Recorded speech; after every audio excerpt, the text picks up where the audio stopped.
You know, it's never easy. You know, in the ACC, Louisville's a good football team, as you guys saw out there. They're talented. You know, I felt like almost a perfect storm. We've been unhealthy, unhealthy. We've been unable to stay healthy, really, since the Cal game, as you guys know, and it's just a perfect storm down there. You know, I felt coming out, attitude was great. You know, I think our guys played with great effort for 4 quarters. Our guys never quit, never gave up. We came out there, the opening drive, we received the ball and went right down the field. I mean, we looked as good as we looked, maybe prior to Branson going down against Cal.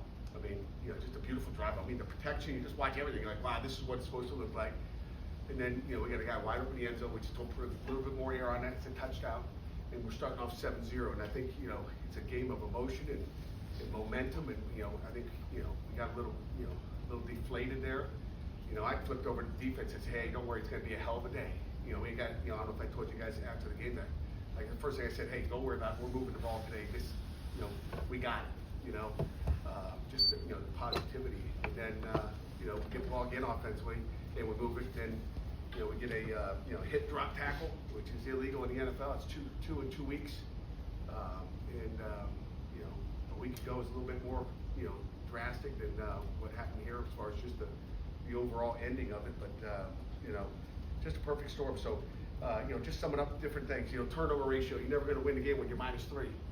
That's a rough one. We didn't stop the run on defense. We allowed them to be two-dimensional. In the second half, we give up just one big pass, and it's a 63-yarder where we just got to make the tackle and play another down, and we don't make that. And then the fourth downs, and again, I put those on me. The days go by, and 48 hours later, I'm going like, I'm a knucklehead. I should have just punted the ball. Play field position. You're playing a top 20 offense. We knew Louisville was touted on offense. Don't put our defense in that position. I told our team that last night. Like that's on me. I got to know that maybe we're shorthanded on offense and just I don't want to say wave the white flag and just be smart and punt it away and make them go 90. Okay. So I put those on me. Those decision making things on me. But that's in a nutshell. Stop the run, turnovers, and maybe some bad decisions by me. But we've turned our attention to Boston College. Billy O'Brien, head football coach, NFL guy, guru. Love Billy. He's a super guy. He's done a heck of a job up there his first season. Since coming from the National Football League. Offensive coordinator Will Lawing, I think he's been with them for maybe 13 years. All the way from being a GA at Penn State. He's his offensive coordinator. Does an outstanding job. Offensively, I think their offensive line's got 145 career starts up front. As good as offensive line as you're going to face. They're big, they're physical. Our front 7, front 9, whatever you want to call them, has got to play good against this football team. They want to run the ball, sort of like we saw in the fourth quarter Saturday. Down in Louisville, lined up at 12 and 13, so we'll work a lot of that this week because they're really good at it. They're physical. They know what they're doing. And again, I think Will does a great job coordinating. I'm sure Billy's got his hands in the offense like he always does. And then Tim Lewis is our defensive coordinator. He's obviously got Pitt history, being a former player here, corner here, and also coaching here at Pitt with the Steelers and all over the National Football League. He does a great job. Again, kind of a 4 down, going to pressure you, blitz you. He's going to try to get to the quarterback, playing a lot of man, and they're good at what they do. They got some edge rushers at number 6 is he can wreck the game. You got to make sure 6 doesn't wreck the game. Donovan, I believe his name is, but I couldn't pronounce his last name. Only attempted. But number 6 is a football player. So, questions? The hip drop tackle you mentioned, that was me. I got hurt. Is there any chance you're liable to get that eliminated next season and during the off season? I don't know. I mean, you would think if the National Football League says it's too dangerous, that we would also say it's too dangerous. But we're just going to try to keep coaching, try to get off the field on 3rd down and score touchdowns, I guess. But it just, I don't know if people are coaching it. I know we don't coach it. I haven't seen one done yet by our football team. But if it's being coached, it's bad for the game of college football. It's bad for, And I tell you what, I mean, if they don't eliminate it, you talk about a roster of 105 next year instead of 117. It's even worse. Like, our roster numbers are going down across the country, everybody, and just get a cut. Maybe we should start teaching hip drop tackle. Was there a reason Rodney didn't travel with you guys? Yeah, Rodney would like to redshirt, so I'm gonna grant his wishes. Would I like him to play? Yeah, but he's he's got to do what he's got to do. And everybody's got to make a decision, business decision, and now make a business decision as well at times. So business decisions have to be made. Has he given you an indication of what he plans to do next year? No. That's the last thing I'm worried about. I'm worried about our football team that's playing right now. How did David Lynch come to become QB3, and will he continue to be behind Nate going forward? Yeah, I mean, you know, he kind of came off the scout field. You know, we've been repping, you know, obviously Nate with Eli and Ty Diefenbach, who's you know, an excellent football player, great kid. But when it just came down to the focus every single day in practice and the details, when you get your snaps, you got to make your snaps worthwhile. And it just seemed like, you know, we weren't getting what we wanted, you know, out of Ty right now. And again, you know, business decisions, right? We got to, you know, I don't care if you're a walk-on or you're a scholarship player, you know, I'd obviously love to, I don't care, go back to Sam Scarton, start, you know, kicker instead of Ben Sauls, which we know Ben was a phenomenal kicker back when he was a freshman, but you got to put it through those yellow uprights. And, you know, we're playing the best players. We're trying to win football games. And it felt like, you know, David gave us the best chance of winning right now. That doesn't mean that Ty doesn't have more talent, but you know, you got to have talent on the field. You got to have it between your ears. You got to put the work and effort into it to be that guy. And when you get 3 snaps in practice as a backup or third team guy, you got to make him. You got to make him, you know, mean something. And it's got to be like, wow, he's doing the right thing. So it comes down to, you know, just 100% focus. And sometimes guys can do it. Some guys can't, as far as right in that moment when you get those opportunities. It's how you prepare being a backup or a third team quarterback. But we just felt like, you know, David gives us a chance to go in there and win if it happens. And, you know, we just made that decision a couple weeks ago. But, you know, we ended up being in that position too. So, you know, I feel bad for Ty. I love him. He's a great kid. But, you know, you got to be ready when, you know, and again, it's every day in practice, not just in the game. And maybe he would have been a gamer and done a better job. I don't know. But those are all things that we, you know, we got to go based on what we practice like. Pat, it's a tough situation. How did you think what did you learn about David in that scenario? You know, he made one bad decision, but, you know, he got out there and he operated the way you expect him, you know, a third team, you know, with limited reps. He actually got all the backup reps last week. So he was the backup quarterback, but, you know, we know the backup doesn't get very much. You know, Nate came off the bench with no reps last week, which I might have told you after the game. But I thought he did an admirable job. You mentioned effort, and you're often complimentary to players' effort. It seemed on Saturday you had a lot of missed tackles, guys don't get pushed out of bounds, a lot of yards after contact. Did they get deflated after Eli got hurt, or was there something you sensed in the effort that wasn't where it typically is? I don't know if they did. You know, it's hard to be in those kids' heads, but, you know, it looked like an SMU performance on the road. And you can say, it's, you know, yeah, we had missed tackles. You know, should he be pushing people out of bounds? Should he be taking them down? You know, again, it goes to good players, you know, and give the other guys, you know, usually when the other guys are pretty good, they make you miss, and sometimes it's being out of place. You know, get good schemes and all that, you know, do that to you at times, and you got to make plays. So, you know, the effort, I didn't question the effort when I'm watching. They're, you know, they get all the way to the end as well. Like, is there, you know, missed tackles, no question about it, or missed assignments, no question about it. When the guy's not in the gap, things are going to happen, and then all of a sudden it gets up on you too fast in the back end, and you know, there's a chance. I mean, when you get an open space, there's a chance to miss a tackle. That's what we don't want to get open space. We want to stop at the line of scrimmage.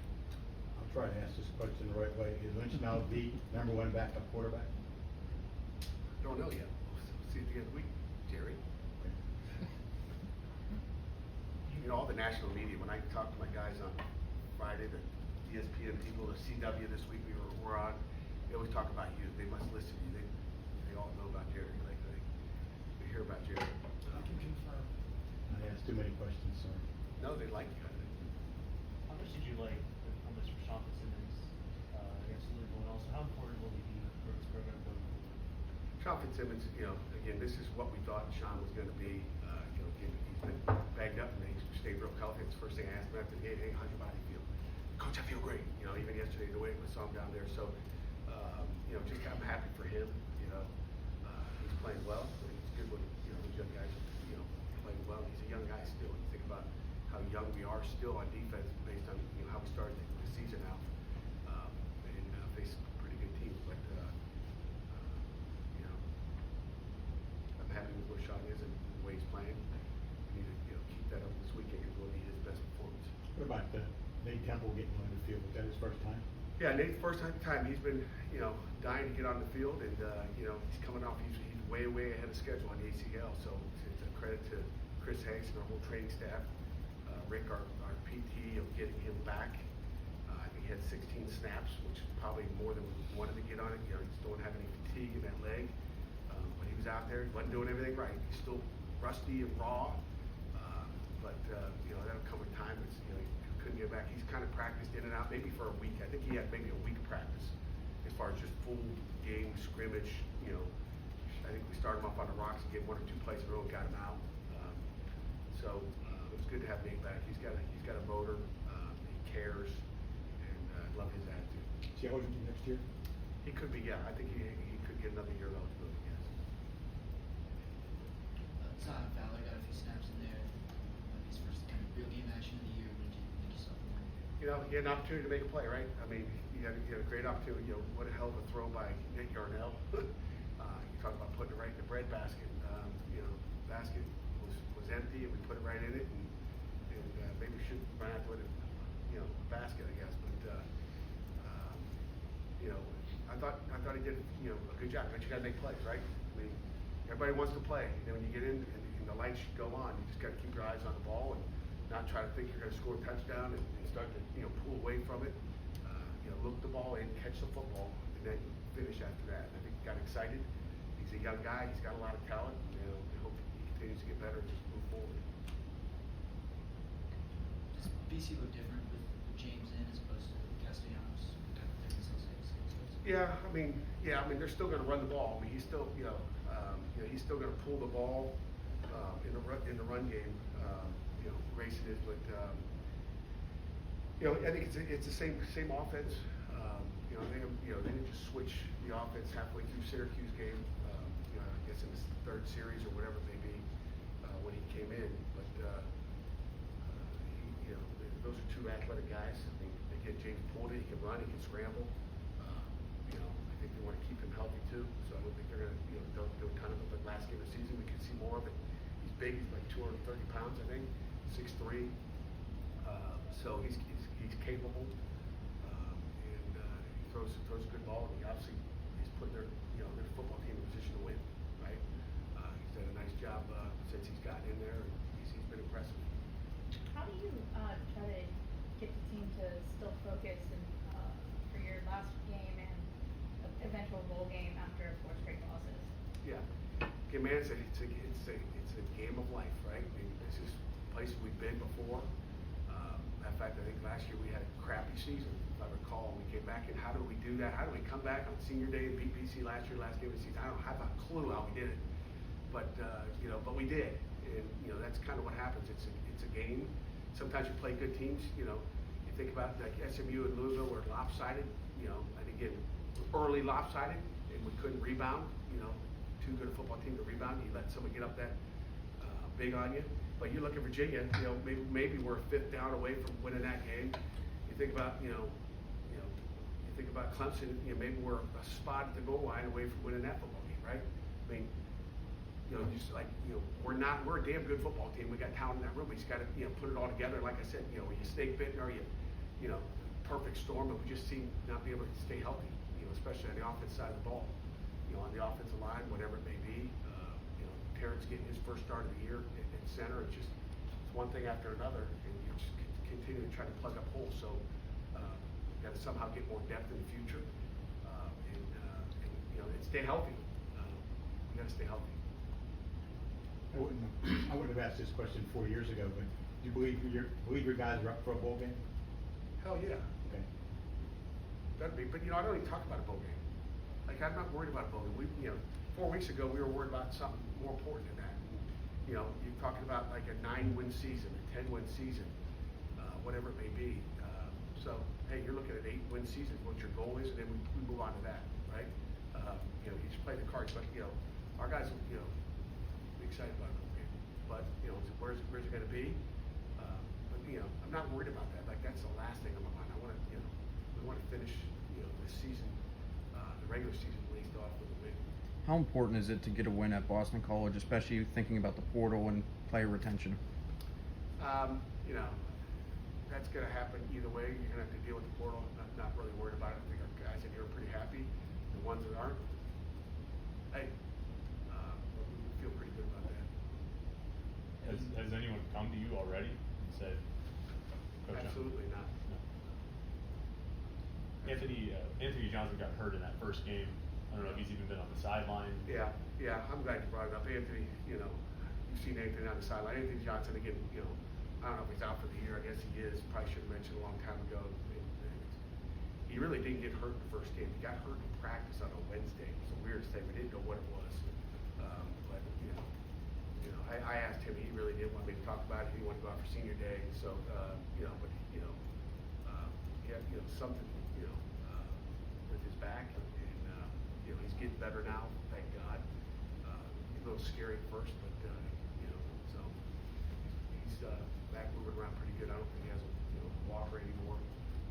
But my heart goes out to him. It's not just another one of those injuries. Do you expect him back, Coach? I don't think he's got another year left. I don't know. We'll have to still look at that. You're almost past the point of the COVID years, right? I mean, like I think so, but I still see guys getting 9 years and stuff. I have no idea. I think the COVID years passed, but it just keeps happening. Waivers, and I want this, and need this. I don't know. we talked a little bit. This is our last Monday, so we have to get all the questions out if we can. We won't see you again until spring. We talked last Thursday. You talked about signing day coming up quick, right? So this game ends on this Saturday. This Boston College. Yeah, I'll see you next Wednesday. That's right. Okay, well, see you later. We'll just ask about recruits that day. I mean, but when this Boston College game ends, I mean, what are the next few days going to look? Is it just going to be on the phone and FaceTime a lot with the recruits, trying to shore things up? Yeah, we talked about this last. You asked this question last Thursday, I think. Yeah, I mean, it's just FaceTime, Zooms, whatever it is. Feel pretty good with everybody, to be honest with you. So it's not like all of a sudden we're going to start to call recruits the last week. There's constant contact and communication throughout the process. So talk every week to them. It's not just coaching football. It's a lot of things. Coaching life and recruiting. Anything else? Any update on Egon? No. You had to try, didn't you? So it's not season ending. It is not season ending. All right? It's not as bad as the one was a week ago. Right?